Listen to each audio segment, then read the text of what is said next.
Friends, welcome on this platform. It's always an immense pleasure to know that you're watching videos on this platform and then you're also sharing in our ideas towards the liberation of this continent. We've been suffering for so long, 700 years go on long going, and a lot of people want us to stay like that in the same suffering because they are considering us as not equal human beings. But never you mind. We are the first human being on earth and we are now upstanding. We should fight for our freedom. The only thing they will do, as said once Malcolm X, is that they're going to treat us like silly people, foolish niggers, and all that. Yes, but we should stay focused because our liberation is what is incumbent on us. Les amis, ce qui se passe en Israël, là, ça se passe partout dans le monde.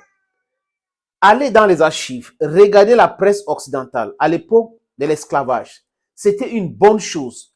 Ils encensaient les pays comme le Portugal et autres qui ont démarré cet esclavage-là, les États-Unis et le traitement donné aux esclaves. On a même présenté d'autres esclaves dans les zoos, comme la dame sud-africaine qui avait un postérieur intéressant en Belgique. Il y a même le criminel qu'on appelle Léopold et tout. Peut-être on va revenir sur ça. Donc, les amis, c'est comme ça que cette presse fonctionne. Et il vient nous parler de l'éthique et déontologie.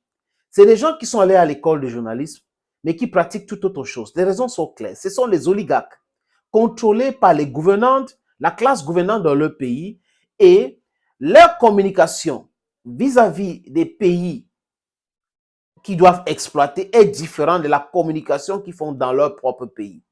Ils choisissent les mots dans leur lexicon. Oui, ils nous imposent certains de ces mots-là.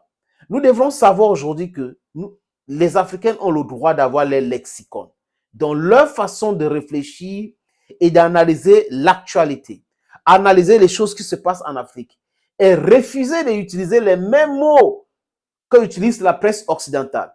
Parce que les mots qu'utilise la presse occidentale, c'est pour faire plaisir aux oreilles des Occidentaux, c'est pour défendre les intérêts parfois sordide, parfois les intérêts égoïstes, parfois même sataniques, les amis. On nous a esclavagisés, c'est une bonne chose. On nous a colonisés, oui, on nous a amené le développement. Ils nous ont colonisés et endettés, oui, vraiment, il faut que les Africains remboursent les dettes. Alors qu'ils doivent payer réparation. Et puis notre sous-sol, oui, on est en train d'aider les Africains avec les routes, avec les établissements, on les a aidés ici. Ils nous ont imposé leur langue. On utilise ça dans l'éducation. C'est avec ça qu'on communique aujourd'hui. Et à chaque fois que nous voulons utiliser nos langues, ils parlent des dialectes, des patois. Ils nous amènent le tribalisme pour nous diviser, comme ce qu'ils ont fait en 1884 et 85 à Berlin, où des criminels, les amis, des criminels se sont rencontrés à Berlin, comme Von Bismarck et Léopold II. Ces gens se sont rencontrés avec un stylo, avec la carte de l'Afrique, un crayon. Ils ont partagé l'Afrique en différents morceaux, alors que l'Afrique, c'était un pays. Pour les intérêts où un peuple, on peut retrouver un peuple au sud du Cameroun, et l'autre peuple est du côté du Gabon, l'autre côté de la Guinée équatoriale. On peut retrouver un peuple au Congo-Kinshasa, l'autre peuple Congo-Kinshasa, Congo-Brazzaville, Angola et tout cela, les amis. Diviser pour mieux régner. Le machiavélisme à l'état pur et sauvage même. Et la presse occidentale fait exactement la même chose. Regardez ce qui se passe en Palestine aujourd'hui, les amis. Il y a les colons israéliens qui ont tué, frappé, volé les maisons et les terres des Palestiniens, soutenus par des éléments de l'extrême droite qui se trouvent dans le gouvernement de Benjamin Netanyahu. D'ailleurs, lui, c'est un extrémiste, les amis. Et avant ce qui se passe actuellement, ou ce qui s'est passé le 7, les Palestiniens ont perdu 200 personnes. J'ai dit 200 personnes. On n'a pas vu la presse française faire écho de cette actualité. On n'a pas vu la presse allemande faire écho de cette actualité. On n'a pas vu la presse italienne faire écho de cette actualité. On n'a pas vu la presse britannique. Britannique encore, les amis, parce que ce sont des Britanniques qui ont colonisé la Palestine. Fait état de cette actualité. On n'a pas vu la presse américaine faire état de cette actualité. Oui, comme si c'était normal que les Palestiniens meurent, comme si c'était normal que les Palestiniens perdent les terres. Mais c'était les êtres humains qu'on a tués avant que le 7 n'arrive. Il y a quelques mois avant que le 7 n'arrive. Et quand le Hamas arrive dans les kibbutz et autres, massacre des gens, c'est à condamner avec la dernière énergie.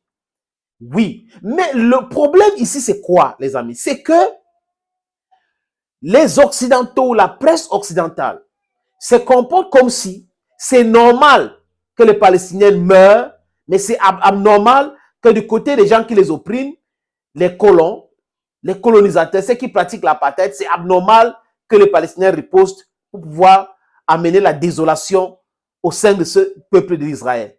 Que c'est abnormal. Mais vous ne pouvez pas avoir la mémoire sélective, la condamnation sélective. Vous ne pouvez pas continuer à penser que votre lexicon, les mots que vous choisissez, doivent toujours être sélectifs. L'indignation sélective ne peut pas faire office de la justice. Ce n'est pas possible. Ce n'est pas le rôle de la presse de se comporter comme ça. Ou quand quelqu'un n'est pas d'accord avec vous, vous vilipendez cette personne, vous insultez cette personne, vous lancez en pâture cette personne. C'est ce que la presse occidentale est en train de faire. Vous voyez les journalistes qui interviewent des gens, qui imposent les mots, qui poussent les gens à dire les choses qu'ils veulent, qui pensent. Parce que les sponsors qui sont dans le gouvernement veulent que ça se passe comme ça. Ceux qui mettent l'argent dans la poche pour les donner, c'est ce qu'ils veulent. Ils ont vilipendé tout le monde, ils critiquent tout le monde. Et les fous de Dieu de tous bords sont en train de raconter des histoires. Nous parlons de l'injustice. Et l'injustice ne peut pas être cautionnée quand ça concerne le gouvernement israélien, hein, et condamnée quand ça concerne les Palestiniens qui se défendent. S'il y avait deux États, on devait se dire, ok, c'est l'État palestinien qui a attaqué l'État israélien. Et on devait parler d'une guerre entre États. Mais aujourd'hui, il y a des gens qu'on a dépossédés de leurs terres, il y a des gens qui n'ont pas le droit de vivre, il y a des gens qu'on peut couper l'électricité, il y a des gens qu'on peut amener, on peut imposer la punition collective. On peut bombarder la Palestine. On peut larguer les tonnes et les tonnes de TNT. Or, l'Israël a parlé de 6 000 tonnes de TNT qui a été largué à Gaza. La destruction des lieux de culte. La mort des enfants, des civils. Mais il n'y a pas l'indignation à l'Ouest. Il n'y a pas l'indignation à l'Occident. La presse occidentale trouve que c'est normal de transformer un gouvernement en un gouvernement de rancuniers. Un gouvernement de gens qui font la punition collective, qui peut asphyxier un peuple, qui peut chercher à tuer 2 millions de personnes. Parce que le fait de couper l'eau, l'électricité, les médicaments et tout, fait en sorte que quoi? Dans le mindset, c'est un problème, c'est le stress supplémentaire. Et personne ne parle de cela. Et vous allez voir certains journaliers africains, certains pseudo-analystes en train de soutenir cela. Les gens en train de nous citer la Bible. Enlever la Bible sur ce qui se passe en Israël et à la Palestine aujourd'hui. Enlever le courant dedans. Parlons de façon lucide. Parlons de la justice. Est-ce que c'est normal qu'un peuple soit traité comme les Palestiniens sont traités aujourd'hui? Est-ce que c'est normal de pratiquer une politique d'apartheid? Est-ce que c'est normal? Quand vous avez fini de répondre à toutes ces questions, vous allez vous réveiller. Cette presse occidentale est une presse corrompue qui fait la promotion des narratives des oppresseurs. Et si vous ne faites pas attention, je répète les amis, si vous ne faites pas attention pour mieux utiliser votre medulla oblongata, la presse va vous présenter les opprimés comme des personnes mauvaises et les oppresseurs comme des bonnes personnes. C'est exactement comme ça que la presse française est en train de fonctionner.